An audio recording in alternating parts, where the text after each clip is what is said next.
جو پابندیاں ہیں اور ان کا ذریعہ ہے، ورنہ تو ہماری طرف سے تو اسی وقت پیغام آ گیا اور اس کا ہم نے نتیجہ بھی بتا دیا کہ اس کی سزا موت ہی ہے. وہ کوئی مسلمان اس کو موت کے گھاٹ اتار دے یا اس کی حکومت قانون اس کو گرفت میں لے. اگرچہ انڈیا ہے وہاں پہ تو یہ قانون نہیں ہوگا. قانون جس ملک میں ہے وہاں بھی رونا پڑتا ہے گستاخ رسول کو پکڑوانے کے لیے، تو وہ انڈیا ہے، لیکن اس کی سزا وہی ہے جو کہہ دیا گیا کہ گستاخ رسول کی ایک سزا سرطن سے جدا. اور مودی کہتا ہے کہ میں نے اس کی مذمت نہیں کرنی. تو میں نے کہا، رات میں بھی کہا کہ تم مذمت نہ کرو، پھر لبیک والے تمہاری مرمت کریں گے انشاءاللہ. جی مذمت کر دی ہے اس نے، معافی کا مطالبہ بھی کر دیا اس نے.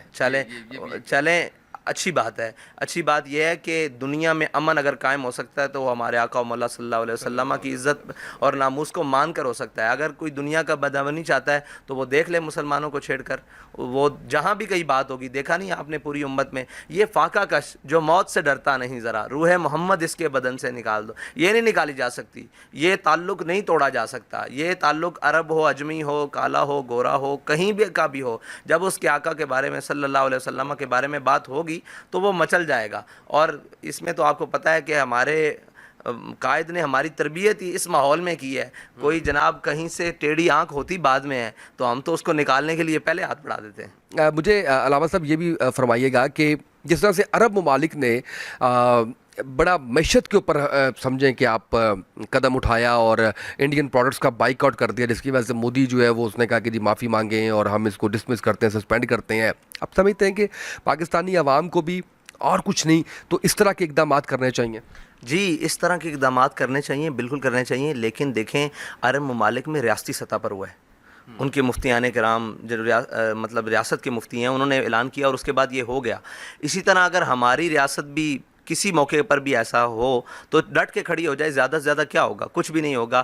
یہ کفر بابا جی فرماتے تھے تم میدان میں نکلو تمہارے پاؤں میں گر جائے گا. آج تک ہم ان کو جناب کہتے رہے کہ یورپی یونین سے کیسے تعلقات توڑیں، ہم ان کو ڈیفینڈ کرتے رہے. ہم نے عملی اقدامات کیے، انہوں نے ذرا عملی قدم اٹھایا، دیکھیں کفر کے لیے فوراً گر گئی ہے. اور ان کی ضرورت، انہوں نے معافی مانگنے کا بھی اعلان کر دیا، سارا کچھ اعلان کر دیا. اور اس کو جو بھی ہے اگر ہم آگے سے ان کے ساتھ یہ جو ہمارے حکمران یہ کہیں کہ اس کو جناب قانون کے تحت اس کو جو بھی ہے سزا دی جائے تو وہ بھی ہو سکتا ہے. لیکن مسئلہ یہ ہے کہ ان کے اندر دم خم نہیں ہے. یہ ڈرتے ہیں ہمیشہ، معیشت کو رہتے ہیں. معیشت کون سی بہتر ہو گئی ہے؟ اگر ہم نے فرانس کو جواب نہیں دیا معیشت بہتر ہو گئی ہے؟ معیشت تو اور ہو سکتا ہے کہ جنہوں نے جواب دیا ہے اللہ بڑا غیرت مند ہے اپنے حبیب کی عزت میں. جنہوں نے جواب دیا ان کی معیشت میں برکت آ سکتی ہے. لیکن جنہوں نے جناب ایک مدانت کے شکار ہوئے ہیں، انہوں نے بےغیرتی کا اظہار کیا ہے مطلب کھلے الفاظ میں، تو ان کو ہمیشہ معیشت کا ہی رونا. ان کو ڈر معیشت کا تھا تو معیشت تو 200 سے اوپر ڈالر بھی چلا گیا، اب پیٹرول بھی چلا گیا، سارا کچھ جائے گا. تو یہ ایک ہی طریقہ ہے کہ اگر آپ نے عزت کے ساتھ غیرت کے ساتھ جینا ہے تو اپنے حبیب صلی اللہ علیہ وسلم کی عزت پر پہرا دینا سیکھیں. اور ان کی جب عزت کی بات آ جائے تو ساری چیزیں پیچھے کر دیں. یہی مومن کا خاصہ ہے اور عرب ممالک نے بڑا اچھا قدم اٹھایا ہے. اور انشاءاللہ اگر ساری امت اس پر یکجا ہو جائے تو کسی کی جرت ہی نہیں ہے کہ ہمارے آقا مولا صلی اللہ علیہ وسلم کی ناموس کی طرف میلی آنکھ بھی دیکھے. بالکل ایسے ہی، اس میں کوئی شک نہیں ہے. اچھا وہ سخت الفاظ آپ بھی کہتے ہیں، میں تو بس اسی چیز کے اندر ہوں. بابا جی کے بارے میں بھی بتا کہ بڑے سخت الفاظ جو ہے وہ کہہ جاتے تھے اور یہ شاید ضروری بھی ہے. نبی پاک صلی اللہ علیہ وسلم کی حرمت کے اوپر کسی قسم کا کوئی کمپرومائز کسی صورت نہیں ہونا چاہیے. اچھا اب مجھے یہ بتائیے گا کہ اس حوالے سے کوئی جماعت کا لایا عمل بھی ہے یہ اسی انڈین معاملے کے اوپر، یا آپ سمجھتے ہیں کہ آپ فورس کر رہے ہیں حکومت کو کہ حکومت اس کے اوپر جو ہے وہ قدم اٹھائے؟ نہیں انشاءاللہ ہم احتجاج بھی کریں گے، بڑے پیمانے پر احتجاج بھی کریں گے. اور حکومت سے بھی مطالبہ کرتے ہیں کہ جناب آپ اس کے اوپر زیادہ سٹینڈ لیں. کیونکہ ریاست یہ اسلامی جمہوریہ پاکستان ہے نا، یہ مسلمانوں کی ریاست ہے، اس میں بسنے والے اکثریت مسلمانوں کی ہے. اور یہ لا الہ الا اللہ محمد رسول اللہ کے نعرے پر اس ریاست کا وجود ہوا ہے. تو ان کا کام ہے نا کہ یہ سب سے پہلے بنے. سب جو کہتے تھے وہ جو ابھی اتر گیا ہے اور جو ابھی آئے ہیں سب کہتے ہیں ہم عاشق رسول ہیں. تو عشق رسول کا اظہار اس وقت پتہ لگتا ہے جب کوئی مخالف سامنے آ جائے. ویسے تو گھر بیٹھے بٹھائے ساری جناب ایک ہائیبریڈ قسم کے عاشق رسول ہیں، لیکن جب جواب دینے کا وقت آتا ہے، جب موقع بنتا ہے، جب آپ کے عشق کا امتحان آتا ہے، تب پتہ لگتا ہے کہ یہ کتنا عاشق رسول ہے. اور یہ گھر بیٹھے تو سب عاشق رسول بن رہے ہیں.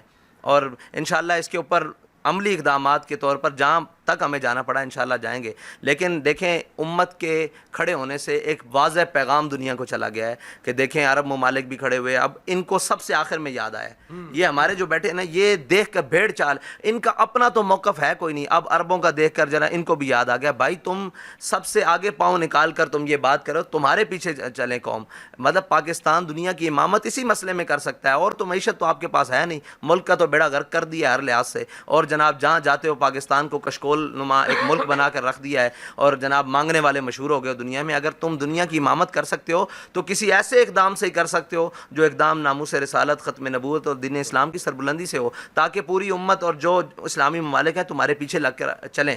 لیکن یہ موقف تب لیتے ہیں جب دیکھتے رہتے ہیں ایک دوسرے کو, بھائی جا گرم ہے, مطلب پنجابی میں کہتے ہیں کہ اگر جگہ گرم ہے تو ہاتھ نہیں ڈالتے, اگر مناسب آپ ماحول بولیں پنجابی بولیں, آپ پنجابی میں جا تتی ہے ویکھ کے پیر رکھ دیں, بھائی تتی دا نہیں. حالانکہ مشکل حالات میں قدم اٹھانا وہ اللہ کی طرف سے بھی مدد آتی ہے, اور وہ قوموں کے لیے بھی باعث برکت ہوتا ہے اور باعث افتخار ہوتا ہے اور آگے بڑھنے کا ذریعہ ہوتا ہے. آسان وقت میں کچھ بھی کرنا یہ تو کوئی اہمیت نہیں رکھتا نا. اگر آج کوئی پاکستان کی معیشت کو بہتر کرے گا تو وہ لیڈر کہلائے گا, وہ جناب رہنما کہلائے گا, اور وہ پاکستان کو جو اس دلدل سے نکالے گا, معاشی دل سے, وہ رہنما کرائے گا. اگر پاکستان صحیح صورت حال میں چل رہا اور کوئی آ کے کہے میں نے یہ کرنا ہے, تو وہ اس کی کوئی اہمیت نہیں. اسی لیے مشکل وقت میں فیصلے کرنا اور درست فیصلے کرنا یہ قوموں کا وتیرہ ہونا چاہیے, اور ان کو لیڈرز کہا جاتا ہے. یہ جناب ماحول دیکھ کر باتیں کرتے ہیں, جو ہے نا عشق ماحول والا نہیں ہے. حضور سے عشق جو ہے نا وہ ماحول کے ساتھ نہیں ہو سکتا, وہ ہاں جی جی وہ وسائل کے ساتھ بھی نہیں ہو سکتا. وہ مسائل عشق جو ہے نا وہ بالکل برہان ہے, کھلی دلیل ہے.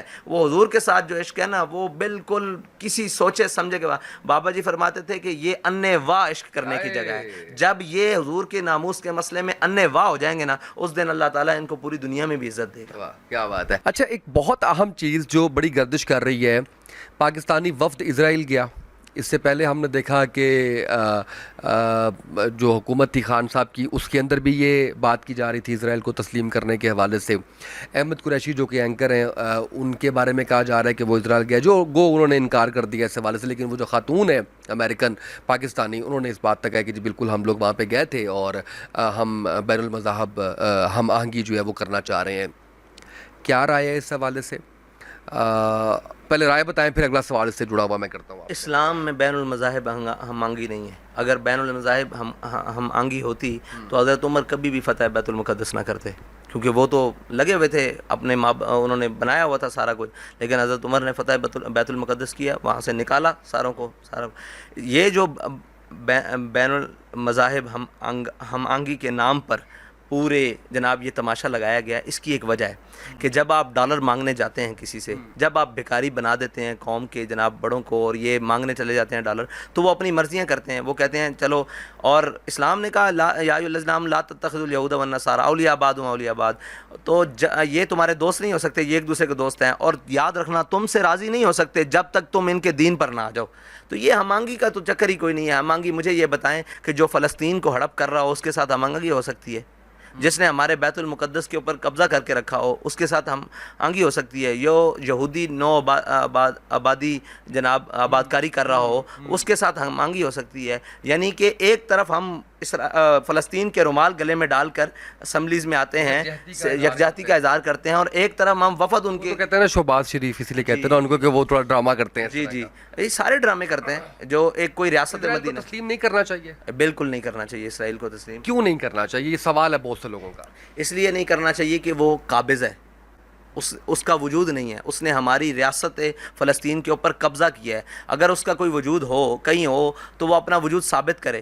وہ تو ریاست ہماری ہے اور اس کے اوپر آ کر وہ قابض ہے, اور اس کو ایک ایجنڈے کے تحت, پوری عالمی ایجنڈے کے تحت امریکہ اور سارے یہ وہ, کیونکہ جو مسلم کی رگے وہ کیا کہتے ہیں, وہ جو پنجہ یہود میں ہے نا, تو یہ جو معاشی سارا یہ سسٹم ہے پوری دنیا میں, یہ یہودیت کا ہے نا, تو وہ مجبور کرتے ہیں ان کو, اس قبضے کو ہم لیگل کر دیں گے, لیگل کر دیں گے. اور وہ تو جب لیگل کر دیں گے اس کے بعد نتائج آپ خود دیکھ لیں گے کہ ابھی تو ہم نے اس کو مانا نہیں ہے. یہ صورتحال ہے. جس دن اس کو آپ تسلیم کر لیں گے وہ تو ایک قوت بن جائے گا اور پوری دنیا پہ. اور اسرائیل سے خطرناک اس خطہ وجود پہ کوئی ملک نہیں ہے, کیونکہ اسرائیل کا ہی پودا قادیانیت ہے.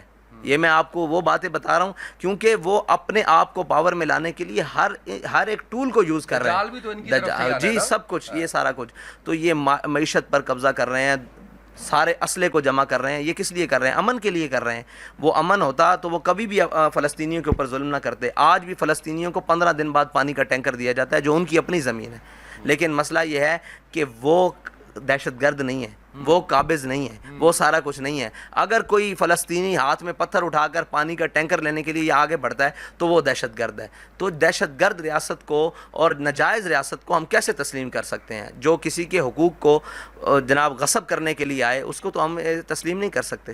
تو یہ سب سے بڑی وجہ ہے کہ ہم اس کو تسلیم نہیں کرتے. اور جس دن پوری دنیا میں, ابھی تو تسلیم کافی سارے ملکوں نے, عربوں نے بھی کیا ہے, یہ اس کا نتیجہ بھی دیکھیں گے. ہاں, اس سے بچنے کے لیے یہی ہے کہ جیسے ابھی انہوں نے ناموس رسالت اور ختم نبوت دین کے لیے, کیونکہ اسلام ہی کسی بھی جو ریاست اس کی بنیاد پر بنی ہو, وہ اسلام ہی اس کی ڈھال ہے. جب اس کی بنیادی اصولوں کو چھوڑا جائے گا تو یہ ہمیشہ گر جائیں گی. تو فلسطین کی بنیاد بھی اسلام ہے اور وہ اسلامی ریاست ہے. جب اس کے اوپر آپ کسی بھی یہودی ریاست کی بنیاد اس کو اجازت دے دیں گے تو اس دن ختم ہو جائے گی ساری بات. اچھا, اسرائیل کو تسلیم کرنے کے لیے کافی زیادہ لابنگ کی جا رہی ہے گزشتہ حکومت میں بھی اور ابھی بھی.